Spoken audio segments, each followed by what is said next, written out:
Amici bellini, eccoci qua. Avete ragione, un po' come si dice, latitanza, non latenza, latitanza, ma perché uno deve fare pure le feste. Come sono andate le vostre feste? Vi siete abboffati? Come vi dovete abboffare? Perché è tradizione anche abboffarsi.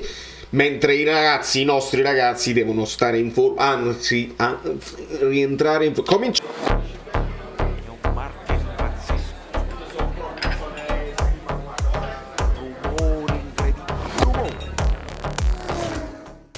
Allora, nel benvenutare Antonio Di Bartolomeo, io lo saluto come saluto tutti i nuovi iscritti che copiosi si stanno riversando su questo canale che ogni tanto viene dimenticato dall'algoritmo, ma è anche colpa mia perché non faccio il Napoli è su Kvarvelaz, non so manco come si chiama perché è inutile parlarne di mercato, Lukic, mercato così, perché aspettiamo Peresinski piuttosto, più che altro, perché voi lasciate il like e vi iscrivete al canale del che viene dal passato e non dal futuro, o meglio, alcune cose si anticipano per caso. Per cassi, però è importante parlare di quello che è reale. A me piace parlare di campo, voi lo sapete. Se dobbiamo parlare anche di altre situazioni ne parliamo. Il caso Juventus tiene banco. Tra l'altro mi hanno riferito gli amici anche abbonati, insomma, che Moggi, l'azionista Moggi ha parlato. Sono vittime assolutamente di un sistema che è tutto contro di loro, anzi loro non hanno fatto mai niente di male in retrospettiva, anche peggio, e quindi qua stanno le prove con la chiavetta, cioè, bravo Agnelli, eccetera eccetera. Non ci può interessare.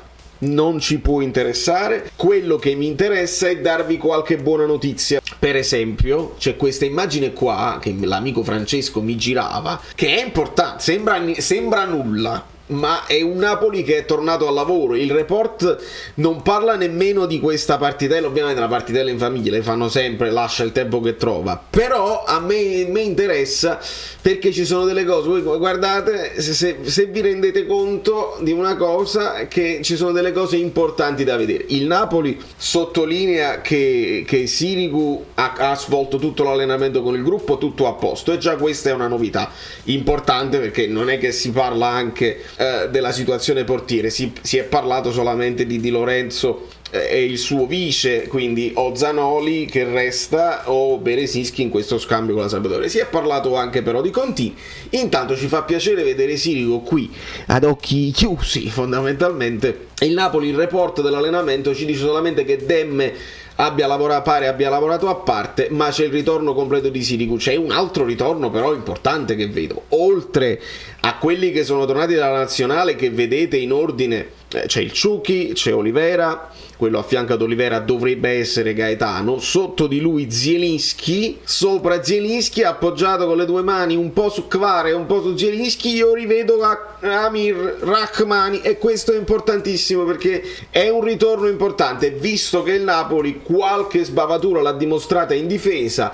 Ostigard e Juan Jesus fanno quello che possono, però quei due, e lo vedete che Kim sta secondo me anche sulle punte, perché anche lui ha imparato delle foto ad occhi chiusi, anche lui si ritorna, e quindi ritorna anche Kim, ritorna anche Issa, il capitano che non manca mai, Raspadori e Simeone. Questa storia è stata postata proprio da Giovanni Simeone. Torniamo, dice, volvamos, come dice, volvimos con vittoria, e insomma queste sono sempre cose importanti. È chiaro, mentre vincono loro, alcuni loro compagni perdono, ma non ha importanza, perché queste sono tutte partitelle in famiglia che servono per ritrovare la forma, per ritrovare il gruppo, per fare gruppo, e sappiamo che è tutto importante. Perché parliamo di questa partitella? Perché ancora non è stata confermata, però si rumoreggia di un'eventuale altra amichevole, il canale Telegram.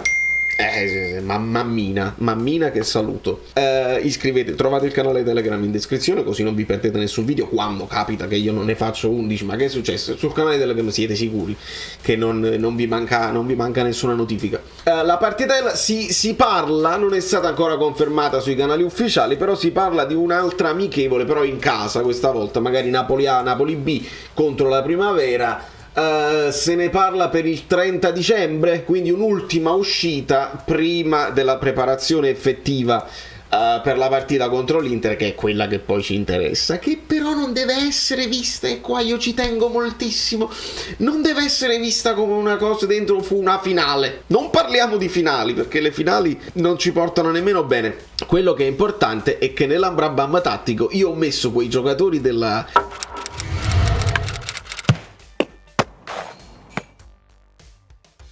foto di Simeone in campo, e hanno senso, tutto ha senso. Quindi il ritorno di Rachmani con Kim, Oliveira sulla fascia sinistra, Di Lorenzo, Gaetanino al posto di Lobotka, e Lobotka è il protagonista anche del titolo, non lo so se l'ho messo nel titolo, ma è notizia di ieri, ancora non ufficiale, però Gianluca Di Marzio si sbilancia, e quindi noi parliamo di un Lobotka che pare abbia rinnovato fino al 2027 con opzione 2028, roba del genere, quindi è quasi un rinnovo a vita, e ci fa piacere perché Lobotka è uno di quei giocatori che si è imposto nella scena nazionale e internazionale come uno di quelli insostituibili, e nel Napoli sta facendo cose strabilianti, e lo dobbiamo dire. In questo caso vediamo Gaetanino, che io poi chiamo Gaetanino, ma è un pezzo di ragazzo con fisico e tecnica, quindi Gaetano nella sua posizione, il ritorno di Anghissa Zielinski, e quindi si riforma quel centrocampo bellissimo del Napoli. Kvara, Raspadori, chi l'ha vista sta partita, però si possono ipotizzare uno a destra e uno a sinistra, alternarsi magari sotto punta insieme vicino a Simeone, si possono scambiare di posizione, perché Kvara può tranquillamente giocare anche a destra, lo vediamo in nazionale, lo vediamo quando per esempio si batte un calcio d'angolo, Kvara va anche a destra e ci rimane per tutta l'azione del calcio d'angolo. È importante perché Kvara mette dei bei cross, e insomma questa è la situazione che ha portato la vittoria di questa squadra nella partitella. E la bella notizia secondo me è rivedere Rachmani in campo, quindi non che abbia fatto se ha fatto la partitella vuol dire che non diciamo che è già pronto per l'Inter, però ci siamo, e quindi possiamo anche ipotizzarlo perlomeno in panchina se dovesse essere il caso. Però già l'idea che Kim è tornato, e su Kim si parla ancora di voler togliere la clausola, però pare che l'entourage la voglia mantenere, però in vista di un rinnovo si può pensare a una clausola un po' più gonfia, e quindi non lo perdi per 50, ma lo perdi se vogliono pagare la clausola almeno a 75, il che è un prezzo un po' più logico. Si è parlato di questo Guardiola croato che insomma non so quanto verrà pagato, ma calma con questi prezzi impossibili per i difensori. Io tutti questi qua di questa squadra me li terrei fino a vita naturale durante, perché ci piacciono, perché stanno facendo delle cose bellissime. Ed è importante secondo me parlare di buone notizie, perché non mi piace l'atmosfera che sto sentendo, non tanto intorno al Napoli, perché noi come tifosi abbiamo le nostre legittime preoccupazioni, perché siamo tifosi e quindi un po' d'ansia ce la portiamo appresso. Però i ragazzi non devono nemmeno sentire questa cosa sulle spalle, perché non è giusto. E se andiamo a vedere, io in questi giorni che non sono usciti video, ma ho letto cose pazzesche. A parte sì, Lozano potrebbe salutare, già lo fanno salutare, e già si parla del sostituto, Laurienté, Adama Traoré. Vabbè, facciamogli finire questa stagione in santa pace. Zielinski potrebbe salutare. Perché? Perché sono quelli là in scadenza con il 2024. Se si parla del rinnovo di Lobotka e non ci stanno i rinnovi degli altri, esce subito la notizia, e quindi Unani, si è parlato del marocchino, che però non è secondo me un'operazione alla Napoli, perché il Napoli che va a prendere un giocatore che si è imposto sulla scena internazionale durante un mondiale dove l'hanno visto tutti, non mi sembra un'operazione alla Napoli. Ma non ci interessa, perché noi dobbiamo pensare a questa stagione qua, poi dopo ci pensiamo, la squadra è giovane. Però capito, tu ti avvicini alla partita con l'Inter e leggi l'Inter è tra le big, la migliore per approccio alle partite. Che articolo è questo? Nessun altro è capace di sbloccare il risultato nei primi 15 minuti. La classifica dei campionati che fa riflettere i tifosi, cioè praticamente nessuno come sa partire così bene, approcci da grande squadra che spesso riesce a passare in vantaggio, se non immediatamente, almeno nel primo quarto d'ora. Una situazione con Lecce, Cremonese, Udinese, Salernitana e Fiorentina, in 4 casi su 5 la squadra è arrivata alla vittoria. Con l'Udinese le hanno prese di santa ragione, quindi dicono che l'Inter ha grandi numeri eccetera eccetera. Ma un articolo sull'Inter che invece ha perso 5 partite e credo che tra le big è quella che abbia perso più partite in assoluto, lo vogliamo fare? No, è perché a quel punto io devo dirvi: il Napoli, seppure dovesse inciampare a Milano e perdere con l'Inter, che succede? Che l'Inter si porta a -8 dal Napoli, che è poi l'attuale lunghezza del Milan, che dice noi ce la possiamo fare, però se il Napoli continua a vincere si fanno i complimenti al Napoli. Perché adesso in questo momento noi secondo me dobbiamo parlare solo con le parole di Benitez, che adesso le leggiamo. Altro articolo che ho letto in questi giorni: con 9 reti Osimhen momentaneamente in testa alla classifica canonieri, precedendo di una lunghezza Arnautovic, un primato in solitaria guadagnato 3 giornate prima della pausa mondiale, che adesso andrà salvaguardato dalla prevedibile. In particolare attenzione a Immobile, stiamoci attenti a Immobile, il primo e unico candidato. L'ambizione dell'attaccante napoletano è fondata ovviamente, visto che in questa stagione sta mostrando di vedere la porta con maggiore frequenza, ma per riuscire nell'impresa di laurearsi re dei gol deve intensificare il numero delle reti. Grazie, certo che non vince o capocannoniere con 9 gol. Finora la media è molto bassa, ma non siamo proprio d'accordo. La media generale forse è molto bassa, ma vogliamo dirlo che Osimhen non ha giocato tutte le partite? Perché sarebbe interessante vedere la media rispetto ai minuti giocati. E fanno il confronto disomogeneo, disonesto. L'anno scorso dopo 15 partite Vlahovic era in testa con 12 gol. Già, ma le giocava tutte con la Fiorentina, ce lo ricordiamo bene.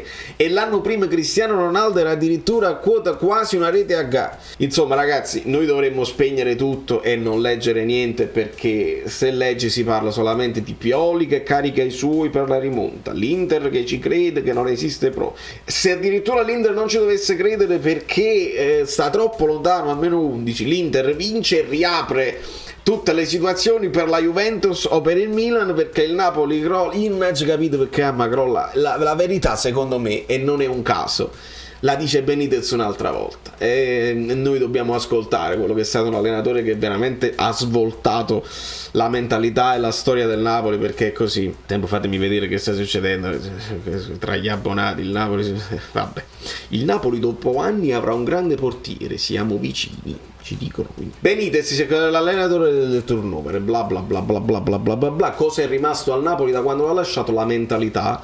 Ammette l'ex Liverpool in esclusiva a Repubblica: anche in Champions non si accontenta di fare per la figura, vuole vincere, e lo abbiamo visto. E sottolineiamo la cosa che mi è piaciuta di più, cioè l'essere arrabbiati dopo la sconfitta con il Liverpool nonostante il primo posto in classifica. Negli anni ha avuto ottimi allenatori e buoni calciatori, scudetto non voglio passare per menagramo, e fa bene, evito di esprimersi, e fa bene, di certo ha quello che serve: l'entusiasmo, la qualità, l'approccio dell'Inter. L'Inter è il migliore approccio, e la sosta mondiale potrebbe giovarle. Possibili titolari nelle big, dice tutti potrebbero giocare nelle big della Premier, questo non lo so caro Rafa. Osimhen giocherebbe pressoché ovunque. Chi vincerà alla fine della Serie A? Il Milan ha fatto un grande lavoro ed ha ragione, la Juve non va mai data per vinta ed ha ragione, perché ci può stare, resta leggendario quello di Benitez. L'Inter è bene attrezzata e ha ragione, ma l'unica vera rivale del Napoli è il Napoli. E ragazzi, le parole di Benitez sono oro colato, perché è così.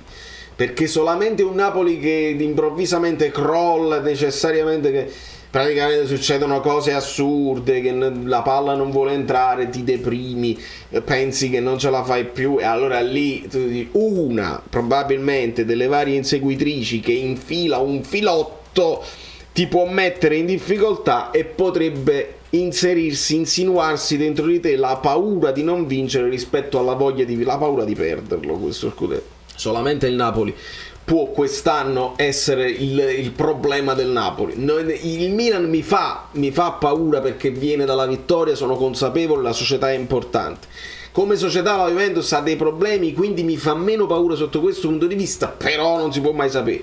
L'Inter, lo dice bene Benitez, è attrezzata, però hanno dimostrato di cadere spesso in campionato quest'anno, e questi punti si sentono. E poi Se il Napoli ne stecca uno, fa un pareggio e muove solo un punto, e poi le altre le devono vincere tutte, altrimenti non hanno fatto niente. Basta una scivolata dall'altra parte che ti viene l'affanno di nuovo. Noi lo sappiamo perché siamo più esperti nelle rincorse. È pericoloso, è faticoso, e quindi il Napoli deve volare alto sopra tutte le polemiche, sopra tutte le discussioni, e regalarci un sogno prematuro, prima del tempo, perché questo è un Napoli che si è rinnovato, che pensava al futuro. Vediamo come mantenere queste posizioni, così poi succede l'impossibile, succede che magari il campionato non dimostra una squadra che ammazza il campionato, e lo può fare là da New York. Mamma mia, ho fatto 15 minuti perché mi mancavate, però bene, voglio dare buone notizie, voglio dare un po' di positività, perché sto leggendo troppi problemi, e faremo un'analisi dei numeri anche presto per vedere se poi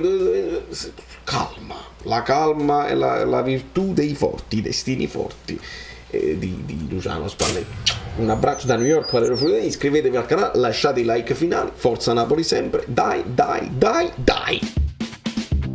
Ciao, sono Saveria Solida. Se arriviamo a 15.000 iscritti su YouTube è una cosa di cortesia, ma secondo me dovreste seguirlo anche su Instagram, @ValerioFluido. Fa tutte queste cose cretine. Sei iscritto pure a TikTok. Non di più, dai, basta, sei cringe. Quante cose.